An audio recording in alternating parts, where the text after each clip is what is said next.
Let's talk about how I can make that ball of tofu in my head super healthy, Yeah. super big, fat, and fluffy. Right. You talked about exercise earlier on, but we didn't really dig into exactly what you mean by exercise, because exercise, I think, is multifaceted in its definition.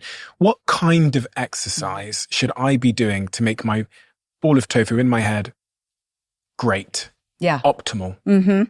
Well, all the research shows that the best kind of exercise that you can do is anything that gives you aerobic activity, that is getting your heart rate up.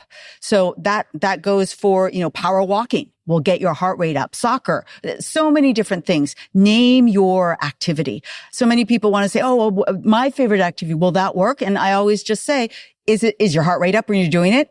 If the answer is yes, then yeah, that works great. We know that level of aerobic activity is critical because that's going to release that growth factor maximally to get into your hippocampus, that will grow those new brain cells. How much? So, I have an answer to that. So, we did 2 different experiments in my lab. One in, low fit people that are really not exercising very much at all, less than 30 minutes, in the last three weeks, you've moved your body. And, we asked, could we see any behavioral improvement in your memory function from your hippocampus or your ability to shift and focus attention if we ask you to move your body in an aerobic way for 2 to 3 times a week? And we collaborated with a spin class, so clearly very aerobic.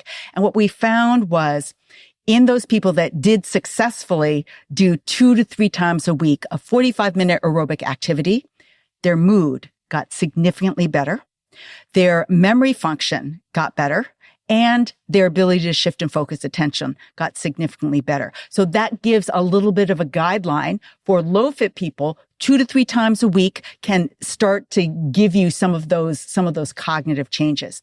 But you don't look low fit. So let me answer the question you're about to ask me with, like, what about me? I exercise pretty regularly, and how much do I need? So to answer that question, we went to another spin studio and we said, look, we're going to give you free classes. You could exercise as much as you want in this at this studio, and go up to 7 times a week.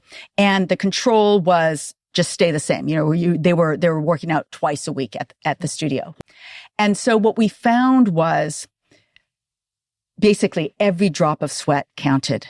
The more you exercise, the more change in your brain we noted, both your hippocampal function, prefrontal function, and mood.